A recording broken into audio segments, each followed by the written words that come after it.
मैं doctor Santosh Meena, associate professor, department of history, government arts college Kota. आज के इस व्याख्यान में हम प्राचीन भारत का इतिहास का एक प्रमुख टॉपिक चंद्रगुप्त मौर्य पर चर्चा करेंगे। चंद्रगुप्त मौर्य का प्रारंभिक जीवन। इनके प्रारंभिक जीवन के विषय में जानने के लिए ऐतिहासिक और प्रामाणिक स्रोतों का अभाव है। फिर भी हम कुछ जो साहित्य उपलब्ध हैं उनसे जानने की कोशिश करेंगे। सर्वप्रथम हम लेते हैं ब्राह्मण साहित्य। ब्राह्मण साहित्य के अनुसार चंद्रगुप्त राजा नंद की जो पत्नी शूद्र पत्नी थी उसके पुत्र थे, ऐसा माना जाता है, लेकिन इस मत को स्वीकार नहीं किया गया है। फिर है बौद्ध साहित्य। बौद्ध साहित्य के अनुसार बुद्ध के समय कौशल नरेश विदंभ के आक्रमण से भयभीत होकर कुछ शाक्य व्यक्ति जो है हिमालय के पास जा बसे थे और उनके द्वारा निर्मित मकान जो है मयूर की ग्रीवा के समान थे और वहाँ मोर भी अधिक पाए जाते थे। इस कारण ये जो है वो मौर्य कहलाए। चंद्रगुप्त मौर्य मौर्य नगर के राजा के पुत्र थे। वहाँ पर एक शक्तिशाली राजा के आक्रमण पर मौर्य राजा को मार डालने से या उनसे बचने के लिए मौर्य रानी अपने भाइयों के पास जो है पुष्पपुर या पाटलिपुत्र चली गई थी। यहीं उन्होंने अपने बच्चे को जन्म दिया और इस बालक को मवेशीशाला में निकट फेंक दिया गया बचने के लिए, और यहीं पर चंद्र नामक वृषभ ने इनकी रक्षा की थी, जिससे कि इस बच्चे का नाम जो है वो चंद्रगुप्त पड़ा। इस प्रकार प्रारंभ में चंद्र की जो लालन पालन है वो एक ग्वाले ने किया था और फिर वह एक शिकारी द्वारा खरीद लिया गया। वहाँ पर राजक्रीड़ा करते हुए जब चाणक्य ने उन्हें देखा तो उसे खरीद लिया उन्होंने और वो उसे तक्षशिला ले गए और वहीं पर उनकी शिक्षा दीक्षा हुई। ऐसा बौद्ध ग्रंथ में साक्ष्य मिलते हैं। अब लेते हैं जैन साहित्य। जैन साहित्य के अनुसार यह मयूर पोषकों के सरदार का पुत्र था और यहीं पर चाणक्य ने इन्हें राजक्रीड़ा करते हुए देखा था।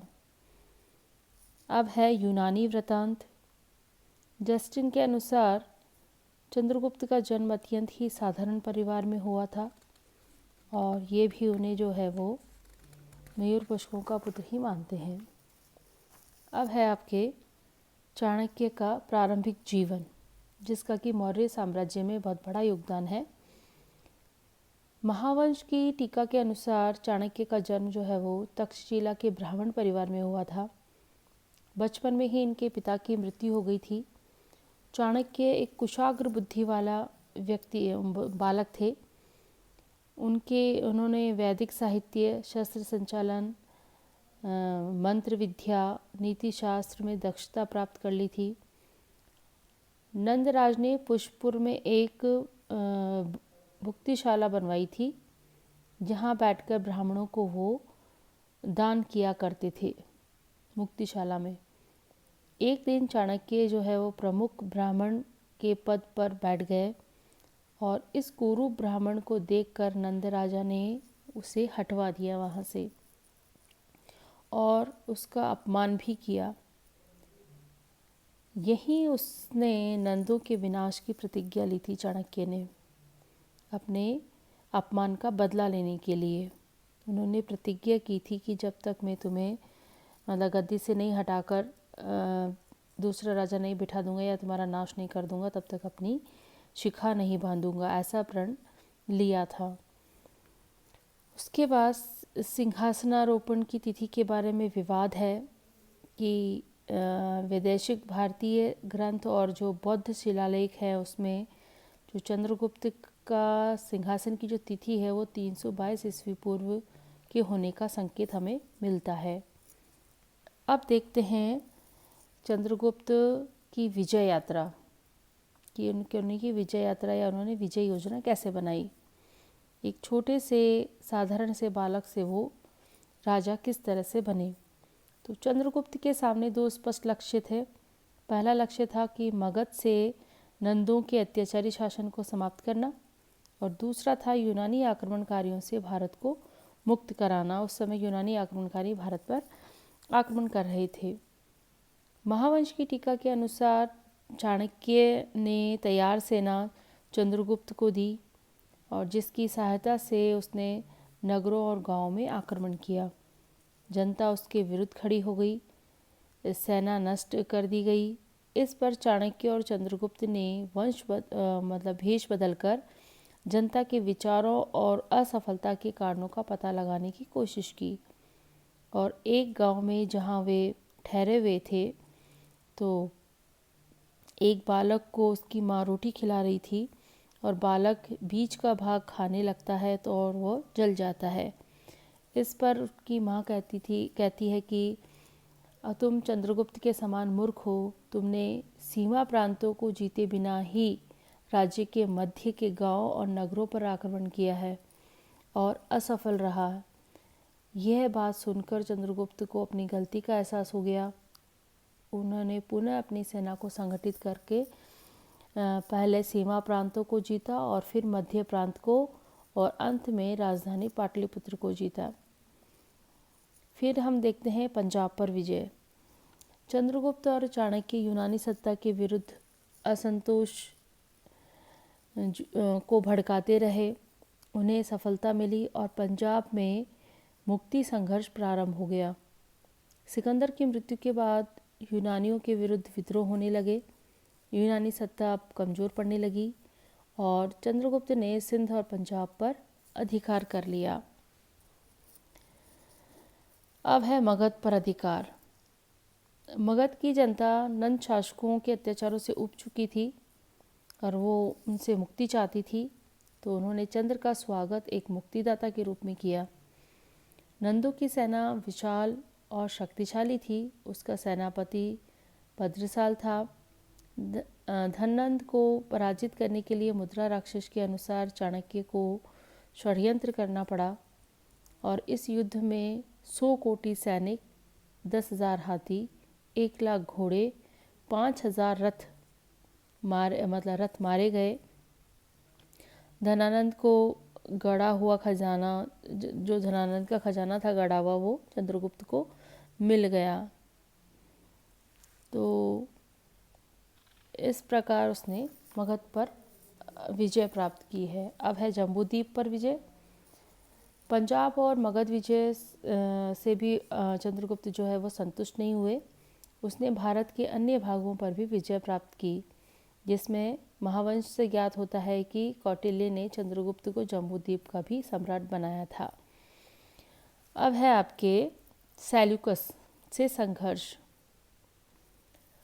सिकंदर की मृत्यु के बाद साम्राज्य के विभाजन के लिए उनके जो मुख्य सेनापति थे या सेनानायक थे, उनमें आपसी संघर्ष शुरू हो गया। एशियाई प्रदेशों के स्वामित्व के लिए सेल्यूकस व एंटिगोनस में युद्ध छिड़ गया। 306 ईस्वी पूर्व में सेल्यूकस ने अपना राज्याभिषेक करवाया और निकेटर मतलब होता है विजयी, उसने उसकी उपाधि धारण की, इसीलिए इसको सेल्यूकस निकेटर कहा जाता है। 305 और 4 ईस्वी पूर्व में काबुल के मार्ग से होता हुआ वह सिंध नदी की तरफ जो है वो बढ़ गया। उसका उद्देश्य था सिकंदर द्वारा विजित भूभाग पर पुनः अधिकार करना। दोनों के मध्य युद्ध हुआ। सेल्यूकस भारत के सम्राट के हाथों जो है वो पराजित होने के खतरा लेने को तैयार नहीं था। उसे लग रहा था कि मैं पराजित हो जाऊंगा, इसलिए उसने उनसे संधि कर ली।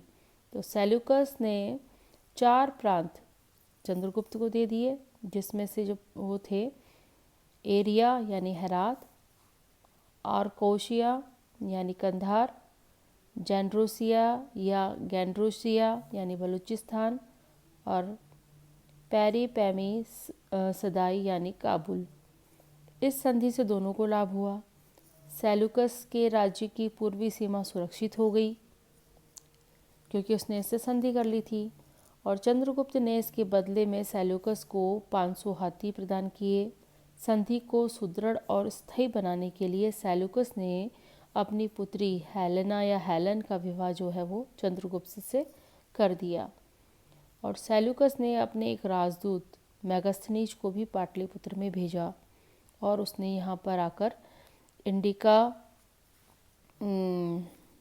इंडिका की रचना की, जिसमें कि उन्होंने चंद्रगुप्त के जीवन, पाटलिपुत्र की प्रशासनिक व्यवस्था और अन्य विषयों पर लिखा है। चंद्रगुप्त का साम्राज्य जो है वो सेल्यूकस की पराजय से पूर्व सिंधु नदी तक सीमित था और सेल्यूकस से संधि के परिणाम स्वरूप वो हिंदू कुश तक विस्तृत हो गया। डॉक्टर स्मिथ का कहना है कि 2000 वर्ष से भी पूर्व भारत के प्रथम सम्राट ने उस वैज्ञानिक सीमा को प्राप्त कर लिया था जिसके लिए ब्रिटिश उत्तराधिकारी व्यर्थ ही आहें भरते रहे और जिसे 16वीं व 17वीं शताब्दी में मुग़ल सम्राट भी कभी पूर्ण रूप से प्राप्त नहीं कर सके। मतलब सबसे बड़ा साम्राज्य जो है वो चंद्रगुप्त मौर्य के पास था, न तो वो अंग्रेज़ों के पास रहा, न वो मुग़लों के पास रहा। इतने बड़े एरिए पे चंद्रगुप्त का शासन रहा है। अब है सेल्यूकस और इनके मध्य की युद्ध तिथि के बारे में विवाद है, लेकिन 306 ईस्वी पूर्व में इनका राज्याभिषेक हुआ है, तो युद्ध की तिथि विवादास्पद है, लेकिन इसे हम 305 ईस्वी पूर्व से माना गया है। अब है दक्षिण विजय। निम्न जो कुछ कारण दिए गए हैं जिससे ये पता चलता है कि चंद्रगुप्त ने जो है वो दक्षिण विजय प्राप्त की थी, जिसमें कि कुछ कारण इस प्रकार हैं। प्लूटार्क ने लिखा है कि जो चंद्रगुप्त है उसके पास 6 लाख सेना में के साथ दिग्विजय के लिए वो निकला था और पूरे देश पर उसने विजय प्राप्त की थी। बौद्ध साहित्य भी इस तथ्य की पुष्टि करते हैं, मुद्रा राक्षस भी करते हैं। अभिलेखों में भी चंद्रगुप्त की दक्षिण विजय की पुष्टि होती है। अशोक के जो अभिलेख हैं उसमें भी यही निष्कर्ष निकलता है कि सैरी गाप्टम व श्रवणबेलगोला अभिलेखों में भी इसकी पुष्टि होती है। श्रवणबेलगोला की एक पहाड़ी का नाम जो है वो चंद्रगिरी है और इसी पर्वत पर एक भद्रबाहु नाम की गुफा भी है। तमिल रचना जिसमें सामुलनार, कलिल, अत्तियरनार और परंगोईनार में भी इस बात की पुष्टि होती है। अब है जैन ग्रंथ। व्रत कथा कोश, भद्रबाहु चरित्र और राजा वली कथे नामक कन्नड़ ग्रंथों से ज्ञात होता है कि पाटलिपुत्र में दुर्भिक्ष पड़ने पर जैन मुनि भद्रबाहु ने जैन समता अनुयायियों के साथ दक्षिण की ओर प्रस्थान किया था और चंद्रगुप्त भी अपने शासन का भार जो है अपने पुत्र को सौंप कर भद्रबाहु का वो शिष्य बन गए थे और श्रवणबेलगोला चले गए थे और यहीं पर उन्होंने तपस्या करते हुए जो है अपने शरीर का त्याग किया था।